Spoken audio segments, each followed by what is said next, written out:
Last వ్లాగ్కి continue ఈ vlog. మేమైతే జరాసంగం నుంచి గాంగాపూర్ స్టార్ట్ అయినాం. మేము గాంగాపూర్కి రీచ్ అయ్యేసరికి ఆల్రెడీ నైట్ 9 అయిపోయింది. సో డైరెక్ట్గా హోటల్కి వెళ్ళి రూమ్ చెక్ఇన్ చేసి ఆ రోజు రెస్ట్ తీసుకున్నాం. మేము తీసుకున్న స్టే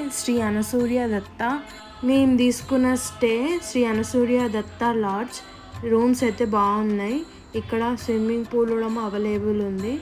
నాకైతే నచ్చింది. ఇదైతే నెక్స్ట్ డే మార్నింగ్ ఫ్రెష్ అయ్యి ఫస్ట్ దత్తాత్రేయ స్వామి టెంపుల్కి అయితే వెళ్ళాం. మా లక్ ఏంటంటే మేము హారతి టైంకి అయితే రీచ్ అయినాం. గాంగాపూర్ అంటే దత్తాత్రేయ స్వామి వారి దివ్యక్షేత్రం.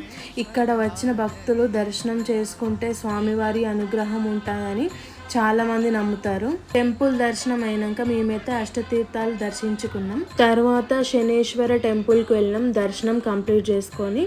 నెక్స్ట్ మేము ఎక్కడికి వెళ్ళాము నెక్స్ట్ వీడియోలో చూడండి.